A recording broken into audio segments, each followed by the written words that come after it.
और सख्य भाव में क्या कर रहे हैं ठाकुर जी? सुबह सुबह का समय है, ब्रह्म मुहूर्त में श्री गोविंद दास जी लोटा लेकर के डोल डाल गए हैं। डोल डाल जानते हैं? जानते हैं डोल डाल? अब सुबह सुबह कहाँ जाते हैं? लोटा लेके दत्त धाम वाले तो सब स्नान करने जाते हैं पर कई जगह लोटा लेके कहीं और भी जाया जाता है, जंगल में। तब वॉशरूम तो होते नहीं थे तो श्री गोविंद दास जी गए हैं डोल डाल। ठाकुर जी को पता चल गई और ठाकुर जी तुरंत, महाराज मंगला होने वाली आधा घंटे में ठाकुर जी की आंख खुल गई है, जग गए हैं। सो मंगला से पहले ही खिड़की से निकल करके और फेंटा बांध करके इस कलिकाल में 450-500 वर्ष पहले ठाकुर जी दौड़े और बिल्कुल धीमी गति, धीमी चाल गोविंद दास के पीछे पीछे चल रहे हैं। अभी कछु ना कहूंगा, अभी कछु ना कहूंगा, जब बैठ जाऊंगा, बैठ जाएगा तब छेड़ूंगा याको और श्री गोविंद दास जी जब बिल्कुल अपना सब वस्त्र आदि सब व्यवस्थित करके जैसे ही विराजे सोई ठाकुर जी वहां पर बेर का एक वृक्ष लगा था, वहां से बेर तोड़े और बेर पकड़ करके निशानों लगावे और सीधे गोविंद दास के ऊपर। अब अकेले वन में चुपचाप गोविंद दास बेर आकर के पड़े तो गोविंद दास जी कौन है कौन है, थोड़े परेशान से हो जाएं। फिर थोड़ी देर बाद ठाकुर जी बेर लेके कहीं पीछे चले जाएं, फिर पीछे से प्रहार करें, कभी इधर से मारें कभी उधर से मारें। खूब देर हो गई, गोविंद दास जी बेचारे बड़े परेशान हो गए, स्थान बदलने लगे, यहां से वहां कूदने लगे, क्या करें। ठाकुर जी तो पीछा ही नहीं छोड़े। इतने में ही गोविंद दास ने देख ली, क्या पीतांबरी, अरे कन्हैया, ए लाला तू आयो का। सो ठाकुर जी मंद मंद मुस्काए रहे हैं। अब गोविंद दास मन में बड़े संकोच में भी आ रहे हैं कि मैं कैसी अवस्था में हूं, मैं इस वक्त बिल्कुल भी पवित्र अवस्था में नहीं हूं और ये मेरे पास आ रहे हैं ठाकुर जी, अब क्या करूं। लेकिन ठाकुर जी ने जैसे ही गोविंद दास ने ये विचार किया कि मैं पवित्र अवस्था में नहीं हूं, ये मेरे पास आ रहे हैं, सो ठाकुर जी का मुंह बन गया। ठाकुर जी मतलब मैं तो को सखा मानूं तो ये बीच में परब्रह्म दृष्टि मेरे प्रति काई कुलारो है, सोच रहे हैं। तो गोविंद दास जी ने तुरंत बिल्कुल सख्य भाव में ही आ गए। गोविंद दास जी बोले, अच्छा लाला ना मानेगो ना तो मैं तो कुछ छू दूंगा। फिर आगे आगे ठाकुर जी भाग रहे हैं, पीछे पीछे गोविंद दास भाग रहे हैं। इतने में ही सामने से गोविंद दास जी की माता जी आ गई और उनको ठाकुर जी तो दिखे नहीं, गोविंद दास दिख रहे। अब वो अपना पल्लू करे, अरे राम राम राम राम, इतनी बड़ी उम्र में ये देखना क्या कर रहा है ये तो गोविंद दास जी बड़े बिल्कुल संकोच में आ गए। ठाकुर जी अंतर ध्यान है कि ठेंगा दिखा के भाग गए वहां से। ऐसी लीला ठाकुर जी किसी के संग कर सकते हैं? श्री गोविंद दास के साथ ये लीला कर रहे हैं। और गोविंद दास तो बोले, आज तो मैं पानी पानी कर दी और शर्म के मारे मेरी मैया के आगे ऐसी जो है नाटक किए हैं ठाकुर जी ने, आज आपको बताऊंगा नहीं। और गोविंद दास मैया से जाके बोले, मैया कोई से कहियो मत। बोले लेकिन मैं कहूंगी तो नहीं, पर ये है का रहे हो, ये बताएगो। बोले मैया मैं बताऊंगा तो कुछ समझ में नहीं आवेगी, तू याद तो बढ़िया पूछा ही मत भयो का। गोविंद दास स्नान आदि करके शौच आदि निवृत्त होकर बिल्कुल शुद्ध पवित्र अवस्था में आकर के वस्त्र धारण करके सेवा करने जाते थे मंदिर में। रोज राग सेवा करनी है। देखिए बंधुओं, ठाकुर जी मंदिर से बाहर खेलने आते हैं गोविंद दास के साथ, लेकिन इसके बाद भी अष्ट सखाओं की एक विशेषता है, मंदिर में जाके सेवा करना नहीं छोड़ा। कुम्मन दास जी के चरित्र में मैंने वो बात सुनाई नहीं थी आपको कि कुम्मन दास जी खेती कर रहे थे, हल जोत रहे थे अपनी खेत में, तो ठाकुर जी ऐसे अपने पल्लू में अनाज लेकर के और पीछे पीछे ऐसे डालते चल रहे थे। खेती की बुवाई कर रहे हैं ठाकुर जी और आगे हल लेके चल रहे हैं कुम्मन दास जी। इतने में ही मंदिर के घंटे बजने लगे। जैसे ही घंटे घड़ियाल बजे तो कुम्मन दास जी तुरंत हल छोड़ करके हाथ पैर धोकर के मंदिर भागे। तो ठाकुर जी आके सामने ठाड़े है, क्यों रे कहां जा रहा है? बोले मैं मंदिर जा रहा हूं। अरे मैं तो तेरे साथ खड़ा हूं, मैं तो तेरे संग हल चलवा रहा हूं, मैं तो तेरे संग यहीं ठाड़ा हूं, तेरे सामने ठाड़ा हूं, फिर तू मेरो दर्शन कर, वे मंदिर का ही गुजारो। मंदिर में तो मैं अस्थिर है के खड़ो रहूं और उन लोगों को दिखाई दूं जो मुझको सचल ना देख सकें, वो अचल मेरो दर्शन वहां पे करें। मैं तेरे संग सचल यहां डोल रहा हूं, फिर मंदिर का ही गुजारो है। गोविंद दास चतुर्भुज दास जी का उत्तर बहुत सुंदर है। क्या कहते हैं? ठाकुर जी, आप मेरे खेत में आते हो, मेरे घर पे आते हो, मेरे पास आते हो अपनी इच्छा से।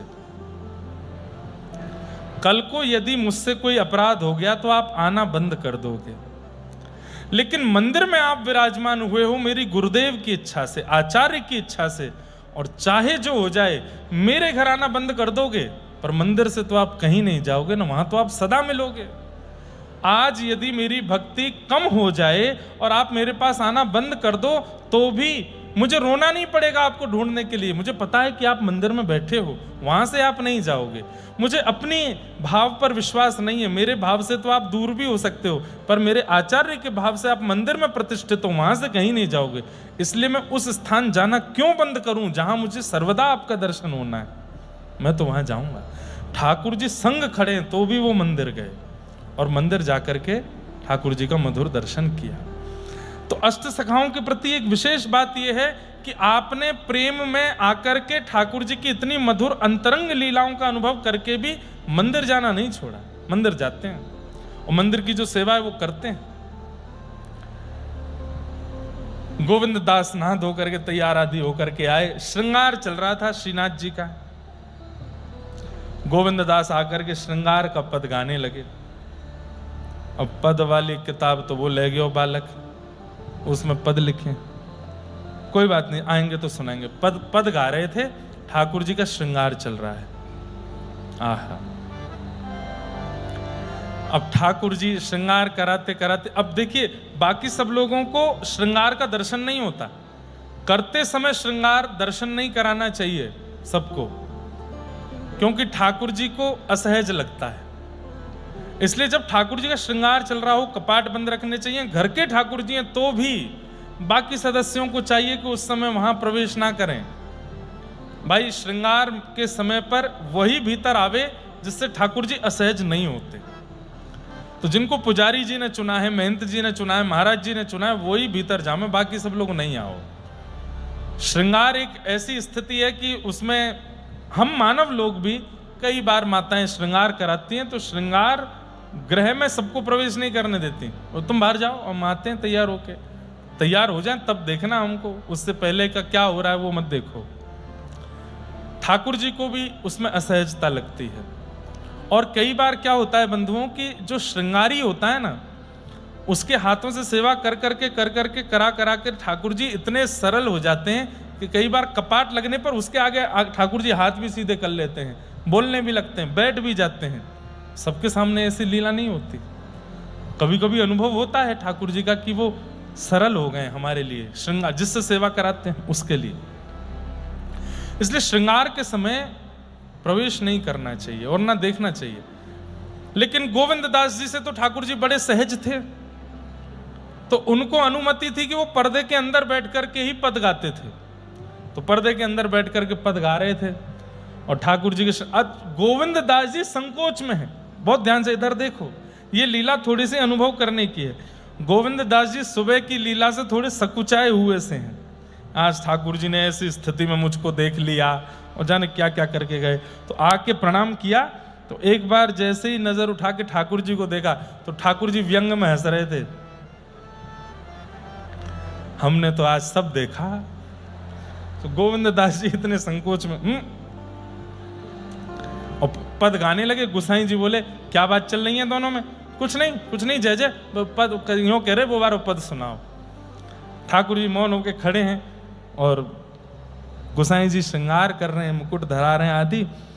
तो जैसे ही गुसाई जी श्रृंगार लेने जामे तो आसपास वहां मोती रखे थे श्रृंगार के।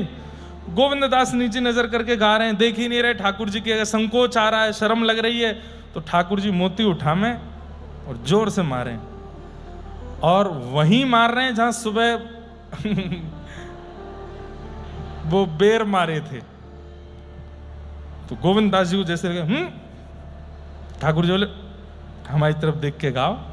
फिर गुसाई जी आ जाए, क्या हो रहा है? कुछ नहीं, ऐसे पद गा रहे हैं। अच्छा, फिर जामे तो गोविंदास जी नीचे मुंह करके बैठे, फिर उठा में गोटी, फिर मारे। 2-3 बार गोटी मारी तो गोविंददास जी थोड़े से ऐसे झुंझला से गए, रुको अभी बताऊं। तो जो गोटियां उनको मारी थी वही गोटियां इकट्ठी करी, बोले अब मैं मारूंगा।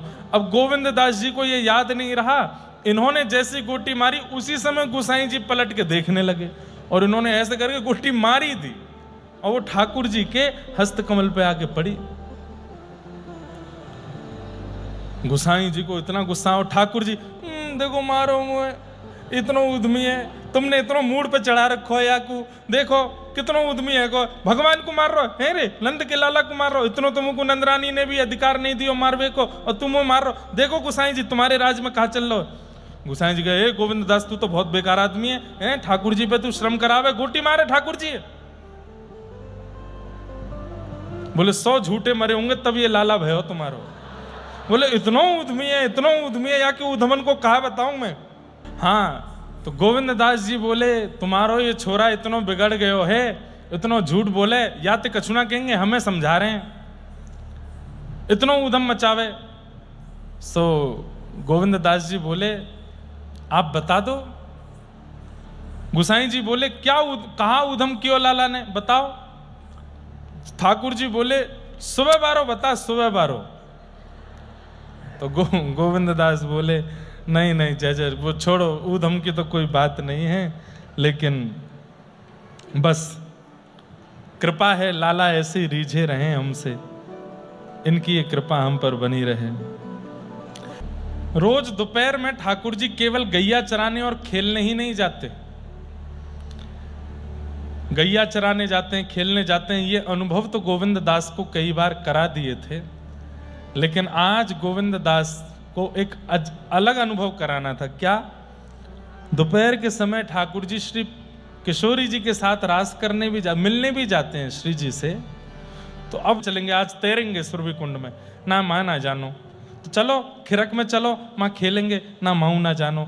तो पर्वत पे ऊपर चलो, वहां पे थोड़ी बंसी बजाइयो, मैंने कछु गाऊंगो, ना माऊ नहीं जानो, कहाँ जानो। सो ठाकुर जी ऐसे उठा करके नजर देखें, ऐसे देखें, कौन की प्रतीक्षा कर रहे हो, तू ना जाने, आन दे अभी, जय मुझको बताओ तो सही। बोले तो को बताऊंगा तो तू कहा कर लेगो। बोले शायद मैं कछु सेवा कर दूं आपकी। बोले वृषभानु नंदिनी राधा रानी आज मिलवे वारी है, प्रतीक्षा कर रहा हूं, समय तो यही दियो, अभी तक आई नहीं है। ठाकुर जी की वो अदा देख करके ऐसे ढूंढ रहे हैं कहाँ हैं, और इतने व्याकुल। बोले दुनिया को इनके लिए व्याकुल होते देखा, लेकिन आज ये किसी के लिए व्याकुल हो रहे हैं। इनकी स्थिति देख करके गोविंददास जी वहीं बैठे बैठे गाने लगे। क्या गा रहे हैं? ठाकुर जी जिस प्रकार से प्रतीक्षा कर रहे हैं, और जब किशोरी जी नहीं दिखती हैं, अचानक से अरे गोविंद लगे श्री जी आ गई दिखे, तुरंत ऐसे देखते हैं, और फिर देखा कि नहीं श्री जी नहीं है, तो उदास हो जाते हैं। आज ठाकुर जी को उदास देख नहीं पा रहे हैं गोविंददास। मुखमंडल पर जो उदासी छाई है ठाकुर जी की, वह देख करके गोविंददास गिरिराज जी पे ठाकुर जी के बगल में बैठ करके गाने लगे। कुंज के द्वारे ठाड़े मोहन। यहाँ पर गोविंददास कह रहे अरे श्यामाजू कहाँ रह गए आप, नहीं जल्दी करो, जल्दी आओ, लाला हमारो व्याकुल है रो है, आज आपके कारण तो श्रृंगार करके आयो है। और गोविंददास जी के चरित्र में आता है इनको पाग बांधना बहुत अच्छा आता था, तो ठाकुर जी इनसे पाग बंधवाते थे, जबकि गोविंददास जी को गर्भगृह में जाने की अनुमति नहीं थी। तो एक बार की बात कि गोविंददास जी पद गा रहे थे, सो ठाकुर जी की श्रृंगार हो चुका था, राजभोग चल रहा था, तो पाग का भाग खुल के ऐसे नीचे आ रहा था। तो गोविंददास जी ने बिना पुजारी जी से अनुमति लिए भीतर गए और पाग संभालने लगे। तो पुजारियों ने आके बड़ा गुस्सा किया, बोले कि भाई सुन, तेरी वैसी चर्चा चले कि तू बाहर ठाकुर जी के संग खेले तो बाहर ही खेला कर, मंदिर मत आए कर अंदर। आप पाग संभाल के गए। तो गोसाई जी को जब ये बात पता चली, तो गोसाई जी ने सबसे कह दी नहीं कि भाई गोविंद को अधिकार है केवल इसके लिए कि वो ठाकुर जी की पाग बांध सकता है, और गोविंददास जी जाके ठाकुर जी की पाग बांध देते थे। आज ठाकुर जी ने बिना बताया नहीं था गोविंददास जी को कि श्री जी से मिलना हो, बोले आज अच्छी वाली पाग बांध दे। तो पाग बांध के उसमें सुंदर लटकन लगाई है, लटकन बाल बाल गले से ऐसे छुप रही है, ऐसे झूल रही है। यहाँ पर सुंदर उस पर सिरपेच है, सुंदर उस पर मोर मुकुट मोर पिच्छ धारण किया है, बढ़िया सुंदर ऐसी अद्भुत रंग बिरंगी सतरंगी पाग पहनी है ठाकुर जी ने। तो गोविंद दास जी बता रहे हैं श्री जी को कितने एफर्ट किए लाला ने, और आप देरी कर रहे हो।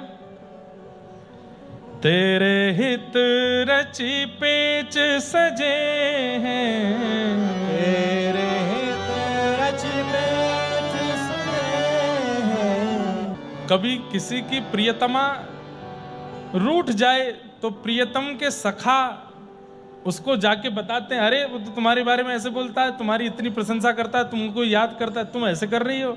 ऐसे ही गोविंद दास जी पक्ष ले रहे ठाकुर जी का, बोले कि अरे प्रिया जी मैं आपको कहा बताऊं, नित्य गोविंद कुंड में मैं स्नान करवे जाऊं तो ये लाला मां किनारे पे बैठ के आचमन करे, अपवित्र पवित्र हुआ करके फिर ध्यान करे, जप करे, माला करे, संध्योपासन करे, अनुलोम विलोम व्यायाम करे और महाराज सब करे। मैंने पूछी, अरे लाला पूरी दुनिया तेरो ध्यान धरे, तू कौन को ध्यान धरे? सोई शर्मा जाए मेरे आगे। कहा बताऊं? बोले ना बताए दे। बोले वृषभानु नंदिनी श्री राधा रानी, उन्हीं को जप करूं, उन्हीं को ध्यान करूं, उन्हीं को स्मरण करूं, उन्हीं को आवाहन करूं अपने चित्त में। अरे प्रियाजू ये तो आपके काजे तिहारो तिय ज्ञान ध्यान सुमिरन, तुम जप नाम तुम्हारो नाम जपत छिनु प्यारो, तुम्हारो नाम ही सदैव जपतो रहे, तुम्हारी काजी संध्योपासन आदि सब कुछ करे और आप इतना विलंब कर रही हो। हे प्रिया जी ऐसा मत करो। ठाकुर जी रूठे से बैठे हैं, सकुचाए नीचे गर्दन करके बैठे हैं, श्री जी आई नहीं हैं, प्रतीक्षा करते करते हार गए हैं, अपनों बार बार श्रृंगार संभाल रहे हैं, धूप के कारण सब बहरो है। ए गोविंद मैं ठीक तो लग रहा हूँ? बोला हाँ लग रहे हो। श्री जी आई? अब ही ना आई, कहाँ रह गई होंगी? बोले पतो ना, इन्हें ढूंढना, देख आ रही होंगी। गोविंद दास देखें, बोले आ रही होंगी, आज गर्मी ज्यादा, कहीं ऐसा है सके सीरक में रुक गई होने, एक देर में आ जाएंगी। सो ठाकुर जी व्याकुल हो जाते हैं, अरे श्री जी को गर्मी लग रही होगी, चल गोविंद कुंड ते सीरो जल लेके चलें, हम ही चल लें, ढूंढेंगे रास्ता में कहीं मिल जाएंगी, पिवाई देंगे। अब उनको गलो सूख रहे होगो, उनको श्रम है रहे होगो, अरे गोविंद चल। ऐसे ये सब, ये प्रेम की स्थिति देख करके श्री गोविंद दास मंत्रमुग्ध हो गए। बोले हे जय जय आपकी कैसी कृपा, आप इतने रस को मुझको दर्शन एक संग करा रहे हैं, आपको ये प्रेम पहली बार मैंने अनुभव किया है जो श्री जी के प्रति है। और फिर आहा,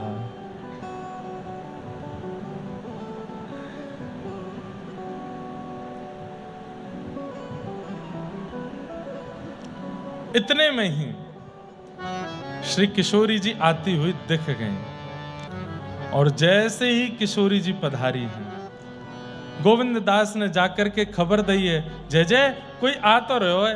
बोले बताइयो कैसा रूप लावण्य है? बोले अद्भुत है, ऐसा बिल्कुल गोरो तन है, नीली चुनरी पहन रखी है, कमल जैसे नेत्र हैं, आदि आदि सबको वर्णन कियो। ठाकुर जी तो मंत्रमुग्ध है गए हैं और बड़े प्रसन्नता में भर गए हैं। तभी श्री किशोरी जी गोवर्धन पर्वत के ऊपर पहुंची हैं और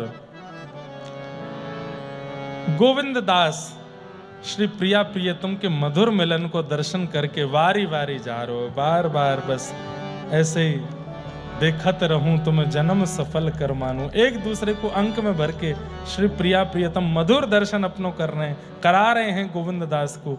गोविंद दास न्योछावर है रहे। तभी श्री जी की आज्ञा, भाई बड़ी जोर की गर्मी है रही है, अरे कछु ऐसा करो कि सुंदर झूला कहीं कोई सीरक के वृक्ष के नीचे लगे और हम दोनों झूला झूलवे के काज चलें। गोविंद दास जी ने जाकर के सुंदर झूला लगाया है और यहाँ अब प्रिया प्रियतम दोनों झूला झूल रहे हैं और श्री गोविंद दास जी उनको झुला रहे हैं। झूलत राधिका रस भारी। अब पूरे दिन लीला हुई, संध्या के समय झूला पर दोनों प्रिया प्रियतम बैठे हैं। श्री प्रिया जी ने गोविंद दास से पूछी है, अरे गोविंद आज तेने पहली बार या निकुंज को अनुभव कियो, तू को कैसा लगो? तू और रस के पद गईयो? बोले हाँ हाँ श्यामाजू जरूर गाऊंगो। तू को कैसा लगो? अरे जब कछु भाव प्रिय लगे तो कछु भेंट दई जाए, कछु भेंट दे दे। गोविंद दास ठाकुर जी की ओर देख के बोले, जय जय आप मेरे कौन हो? ठाकुर जी बोले, मैं तेरो सखा हूं। तुरंत गोविंद दास ने ठाकुर जी को हाथ पकड़ करके श्री जी के हाथ में दे करके बोले, आज ते अपने सखा को सदा सदा के काजे आपको गुलाम बनाए रहे हूं, यही भेंट आपको दे रहा हूं, अपने लाला को ही वार करके आपको प्रदान कर रहा हूं भेंट में। गोविंद दास जी के साथ ऐसी मधुर लीला करके ठाकुर जी ने आज निकुंज का दर्शन करा करके प्रिया जी के साथ उनको आनंदित किया।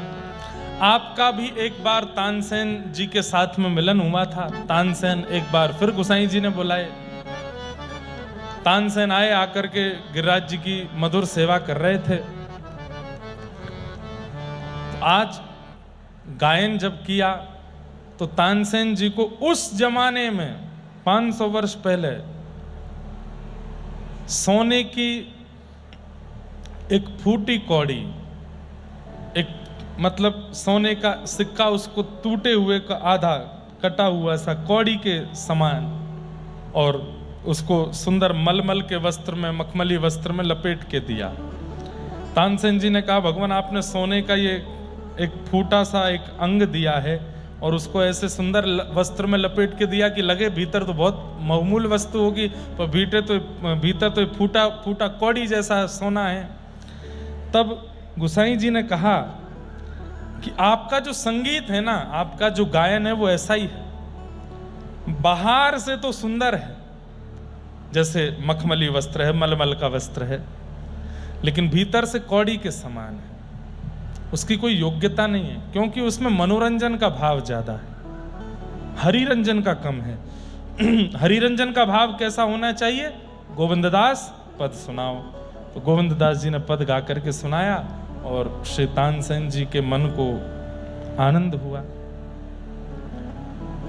एक लीला और हुई। एक कान्हा नाम का एक व्यक्ति रहता था गिरिराज जी में, झाड़ू लगाता था गिरिराज जी की तलेटी में। उसकी बड़ी इच्छा थी कि मैं गिरिराज जी का कभी दर्शन करूं, लेकिन झाड़ू लगाने वाला है इसलिए उसको कोई ऊपर मंदिर में जाने नहीं देता था।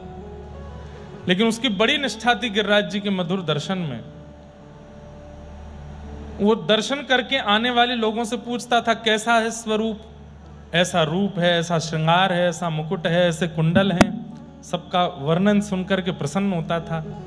लेकिन उसकी इच्छा होती थी कि नाथ, इससे अच्छा तो मेरे प्राण हरण करके मुझे दोबारा से जन्म ऊंचे कुल में दे दो, ताकि मैं ऊपर चढ़ सकूं। मैं नीचे कुल में जन्मा हूं, ऊपर मुझे आने नहीं देता कोई भी। उसकी इस भावना से ठाकुर जी बड़े रीझ गए। ठाकुर जी ने कैसे योजना बनाई? गोविंद दास सामने खड़े थे, कीर्तन गा रहे थे। तो ठाकुर जी ने गोविंद दास से कही, गोविंद? बोले हाँ, मुझे को भूख लग रही है। तो राजभोग तो पाया हो अभी अभी आपने? बोले मैंने ना पाया। तो बोले तू एक काम कर। बोले क्या? गोविंद की खिरक, तेरी जो खिरक है जहां पे हम खेलें, तू वहां जाए करके गोबर के कंडान में बढ़िया बाटी सिद्ध कर। मैं राजभोग दर्शन के बाद वहीं आऊंगा, आज वहीं दार बाटी खाएंगे। गोविंद दास बोलो बाटी खाओगे? बोले हाँ ठीक है, मैं जा रहा हूं, फिर मैं वहां पर तैयारी करूं या राजभोग दर्शन जैसी बंद हो, खिड़की से आए जाइयो? बोला हाँ आ जाऊंगा। क्यों भेज दिया ठाकुर जी ने? क्योंकि गोविंद संग में रहेगा तो उस सखा से, उससे मिलने। क्योंकि गोविंद दास जी राजभोग के बाद भी मंदिर के बाहर ही खड़े रहते थे, सब चले जाते, पुजारी आदि सब मंदिर से, जब सब पूरा मंदिर खाली हो जाता तब ठाकुर जी को लेकर के गोविंद सखा वन में जाते थे। आज ठाकुर जी ने पहले ही भेज दिया। सब जब मंदिर से चले गए तब ठाकुर जी स्वयं बाहर आए। नीचे वो कान्हा जो झाड़ू लगाता था वो बैठा था गिरिराज पर्वत के नीचे। ठाकुर जी को उसको दर्शन देना था। आप गिरिराज पर्वत के ऊपर घूमते घूमते घूमते, और जैसे कांटा लगने पर कोई व्यक्ति जोर से चिल्लाता है, ऐसे ठाकुर जी चिल्लाए, अरे मैया जी मेरे पाम को कहा है गयो, अरे बहुत बड़ो कांटो घुस गयो है, अरे कोई आओ या कांटे को निकारो। गोविंद के कानों में जैसे ये स्वर पड़े, कुछ अद्भुत था इन स्वरों में। वो कान्हा के नेत्र खुले। उसने कहा ये कौन चिल्ला रहा, किसको कांटा लग गया? और जैसे ही उसने नजर उठा करके देखा, आहा, ये झांकी देख करके उसके नेत्र पलक झपकना भूल गए। बंधुओं, ठाकुर जी मिलेंगे तो कुछ गतिविधियां आपको अनुभव होंगी। उसमें सबसे पहली गति यही है, नेत्र झपकना भूल जाएंगे, श्वास निकलना भूल जाएगी। एक प्रकार से प्राण जा सकते हैं अगर ठाकुर जी सन्मुख आ गए तो। श्वास लेना भूल जाएंगे, शब्द भूल जाओगे, बोलूं क्या, अरे भाषा भूल जाओगे कि मुझे हिंदी आती है, मराठी आती, तेलुगु आती, तमिल आती, इंग्लिश, कौन सी भाषा आती है मुझको, भूल जाओगे, सब विस्मृत हो जाएगा। तन की सुध नहीं रहेगी। जाहे लगन लगी घनश्याम के, धरत है कहीं पग पड़त है कितहूं, पैर रखोगे कहीं जाएगा कहीं, रही ना काहू काम की, किसी काम के नहीं रह पाओगे। जाहे लगन लगी घनश्याम के। कान्हा ऐसे देखता रह गया एकटक। ठाकुर जी ऊपर से बोले, अरे ऐसे देख तो रहेगो, ऊपर आ, मेरे पाम में कांटो लग गयो है। तो होश आया कान, अरे मैं ऊपर कैसे आऊं, मैं तो कान्हा हूं, मैं झाड़ू लगाऊं, मेरा अधिकार नहीं है गिरिराज जी पे ऊपर चढ़वे को। अरे बाद में देखी जाएगी अधिकार की बात, तू जल्दी ऊपर आ, मेरे कांटो लग गया हो पाम में। नीचे तो कान्हा बोला, तुम कौन हो? बोले परिचय बाद में दे दूंगा, पहले ऊपर आ ना, पहले बताओ तुम कौन हो? अरे मैं नंद जी को छोरा, यशोदा जी को लाला हूं मैं, जो मंदिर में अंदर दर्शन दे वही बारे। बोले हाँ वही हूं। अब तो कान्हा के रोम रोम, और इधर उधर देखे, कोई देख तो नहीं लेगा, वो कोई ना देख रहा तो ऊपर आ, जल्दी कांटो निकाल, देख मुंह को बड़ी पीड़ा है रही। कान्हा ऊपर चढ़ गया। आहा, कभी सोचा नहीं था उसने कि ठाकुर जी इतना अनुग्रह करेंगे। आहा, कान्हा जाकर के सामने बैठ गया, हाथ पांव सब कांप रहे हैं, कुछ कर नहीं पा रहा है। ठाकुर जी ने कही, ले जल्दी मेरे चरण रख अपनी गोद। सीधे चरण पधरा दिए उसकी गोद में। आकाश में इंद्रादि देवता प्रकट हो गए, बोले जय जय, हम पे तो इतनी कृपा कभी नहीं करी, लक्ष्मी को भी चरण आप छूने नहीं देते, ये कान्हा की गोद में सीधे चरण पधरा दिए। प्रेम की अवस्था देखते हैं बंधुओं, प्रेम कितना कमाया आपने, प्रेम कितना है आपके पास, उसके आधार पर ठाकुर जी अपनी कृपा का चयन करते हैं। चरण दे दिए उसकी गोद में, बोले जल्दी कांटो निकाल। अब वो पकड़ तो चरण रहा है, देख मुखमंडल रहा है। ठाकुर जी बोले नीचे देख, नीचे देख, जल्दी देख, मामा कांटो लगो है। देखी तो कांटा मिला। अब वो उंगली से निकाले सो ठाकुर जी चिल्ला में, बोले उंगली ते ना निकरेगो। बोले तो कैसे निकरेगो? बोले अपनो मुंह ले जा और अपने दांत ते निकाल। अब कैसी छवि है, ठाकुर जी एक गिरिराज जी की शिला पर बैठे हैं और नीचे कान्हा बैठा है, और एक पैर ठाकुर जी ने उसकी गोद में रखा है, दूसरा पैर उठा करके वो अपने मुख से उसमें से कांटा निकाल रहा है, नीचे तलवे में से, और नेत्रों से अविरल अश्रुधार गिर रही है, और ठाकुर जी प्रेम भर करके उसकी ओर देख रहे हैं। बोले सुन, अब मेरे पाम को कांटो निकल गो। बोले हाँ, अब चल, मुंह को अपने कंधा पे बैठा ले। यहाँ ठाकुर जी दोनों चरण लटका के बैठ गए, उसका सिर पकड़ लिया। बोले चल। बोले कहा? बोले बाटी खवा के लाऊं तो को, आज गोविंद दास ने बाटी बनाई है। लेकर के ठाकुर जी जा रहे हैं। कान्हा बोलो गोविंद दास के सामने मत ले जाइयो। क्यों? बोले सबसे ज्यादा तो वही हल्ला करें, जब जब मैं गिरिराज जी पे चढ़वे को प्रयास करूं तो गोविंद ऊपर मत चढ़ियो, झाड़ू लगावे, तू ना जा सके ऊपर, आचार विचार को ध्यान रखे कर। ठाकुर जी अच्छा, या गोविंदा को तुम्हें बताऊंगा। सुन तू एक काम कर, यहीं पेड़ के पास रुक, मैं जाऊं। ठाकुर जी गए। गोविंद दास ने बढ़िया बाटी बना रखी थी, ठाकुर जी प्रेम से बाटी पाने लगे। लेकिन स्थिति क्या, अब बाटी बन के जैसी परोसते हैं, परोस करके गोविंद दास दूसरी बाटियां सिद्ध कर, इतने में ठाकुर जी, अरे बाटी पूरी है कि जल्दी दे। गोविंद दास बोले बाटी खावे में समय लगे, गरम गरम बाटी फोड़ो, घी डालो, फिर में अंदर दाल डालो, फिर मिला के पाओ, समय लगे, इतनी जल्दी कैसे पा रहे हो आप? ठाकुर जी बोले भूख लग रही है हमारे, में गप गप पा रहा हूं, जल्दी दे। खूब सारी बाटी। गोविंद दास जी बोले पेट है, कुआ है, समुद्र है, कहां जा रही है इतनी बाटी? ठाकुर जी बोले ऐसे कहो तो मैं कल तक खावे नहीं आऊंगा तेरे पास। अरे ना जय जय, खाओ। लेकिन जैसे ही ठाकुर जी थाड़े भये, सो पीतांबरी ऐसी फैल गई ठाकुर जी की। क्यों? सब जेब में भर ली बाटी खूब सारी, और जेब में भरी तो वो ऐसी फूल गई दोनों तरफ थे। गोविंद दास बोले जय जय, भोजन करके पेट न करना चाहिए, आपकी तो कमर न करी आई है। ये कैसा भोजन किया आपने, है कमर न करी आई दोनों तरफ से। ये कहा है, जैसे ही पकड़े तो हैं ये गोल गोल कहा है, जैसे ही हाथ डाल के लगा रहे तो बाटी पाए ना रे गोजा में कौन के, अच्छा कोई और को खवा, कोई और प्रेमी मिल गो का। गोविंद दास इनसिक्योर जैसे हो गए, जैसे गिरिराज जी में मेरे संग लीला करते हैं, कहीं मेरे अलावा कोई और तो नहीं मिल गया इनको। जय जय, कौन है कौन है, जाके काजे आप लेके जा रहे हो, मंदिर में तो कोई खावेगो नहीं, वहां तो सबने राजभोग कर लियो, कौन है, कौन के काज लेके जा रहे हो। ना ना कोई ना कोई ना। बोले आपको मेरी सौगंध है, सांची बताओ।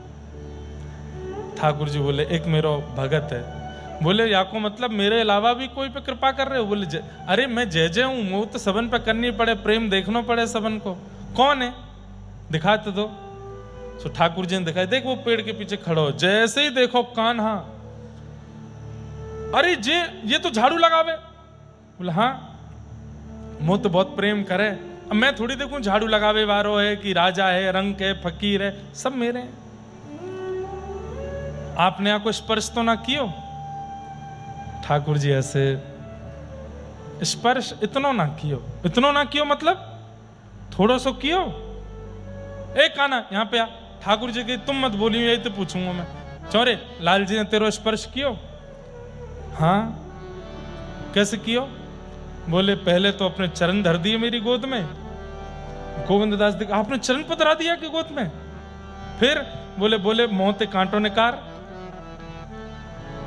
आपने यहां तो मोहते कांटो ने करवाया। और फिर का फिर बोले मुंह कंधा पे बैठा के ले चल गोविंद के पास। आप यहाँ की कंधा और न्यो कह रहे हो थोड़ा सा इस पर सब्र तो करा दियो आपने, चरण दे दिए, बाकी मुंह से कांटो ने करवा रही हो, बाकी ऊपर चढ़ के बैठ के आए गए यहाँ पे और यूं कह रहे हो मैं। और सुनो यहाँ से जो कियो वहां को तो मैं बाद में बदलो लूंगा, इतना प्रेम मोते ना कियो जितना यहाँ को कियो। वहां से पहले अब मंदिर में बाद में जाओगे, पहले शुद्धि करो। झाड़ू लगावे वाले के ऊपर चढ़ के जा रहे हो, पहले जाओ गोविंद कुंड में जाके स्नान करो, आचमन करो और शुद्ध है जाओ, तब जाओगे मंदिर में, नहीं तो गुसाई जी को सब बात बता दूंगा मैं। ठाकुर जी बोले अरे गोविंद तू मेरा सुखाना है, देख जाड़ो पड़ रहा हो, बहुत ठंड है रही है, मैं नहाऊंगा ना, जाड़ो लग जाएगा मुंह को। वो नहाना तो पड़ेगा। बोले ना नहाऊंगा ना। तो गोविंदास बोले एक काम करो। बोले क्या। गोविंद कुंड को जल लेके अपवित्र पवित्र हुआ कर लो, पवित्र है लो, ऐसे छींटो मार लो। बोले हाँ ये कर लूंगा। ठाकुर जी गोविंद कुंड पे जाके बैठे, जल हाथ में लेकर के 3 बार आचमन किया, आचमन करके अपवित्र पवित्र हुआ कर रहे हैं। इतने में गोविंद दास ने पीछे से ठाकुर जी को धक्का दिया और गेर दिए ठाकुर जी गोविंद कुंड में। अब तो मुकुट उतर के यहाँ गए, पाक खुल गई, ठाकुर जी के केश खुल गए। आहा मधुर झांकी, ठाकुर जी तैर रहे हैं गोविंद कुंड में और गोविंद दास जी को मधुर दर्शन है रहे हैं। इतने में ही ठाकुर जी बोले गोविंदा तू भी आ ना। मैं ना आ रहा हूं। क्यों। उत्थापन को समय है गयो है, मंदिर खुलवे वारो, मैं तो कीर्तन करूंगा वहां जाके। और अब पता चलेगी क्यों, आप तो यहाँ नहा रहे हो, जब मंदिर में नहीं मिलोगे तो गुसाई जी डांटेंगे आपको। और ये तो भागे ऊपर मंदिर को, पीछे से ठाकुर जी भागे। अब ठाकुर जी जाकर के जैसे ही मंदिर में थाड़े भये, गुसाई जी ने तभी कपाट खोले। सो कहा देखो श्रीनाथ जी के सबरे वस्त्र गीले और उनमें से जल गिर रहा है, ठाकुर जी ऐसे थाड़े हैं। जय जय, ये जल कौन ने डाल दिया आप पे। गोविंद दास पीछे से बता रहे, बोले आज ऐसी ऐसी लीला करके आए हैं, वह कान्हा की गोद में बैठ के डोले और मैंने कही ना कि नहा धो के जाइयो, सो नहा के आए हैं। तो ठाकुर जी बोले सांची क्यों ना बतावे। बोले क्यों। नहा के ना आया हूं, याने धक्का दे दियो मुंह को गोविंद कुंड में, मैं तो आचमन कर रहे हो वहां पे, मैं तो प्रोक्षण कर रहा हूं, जाने मुंह को धक्का दियो, याने गीलो कियो। गुसाई जी बहुत बिगड़ गयो है।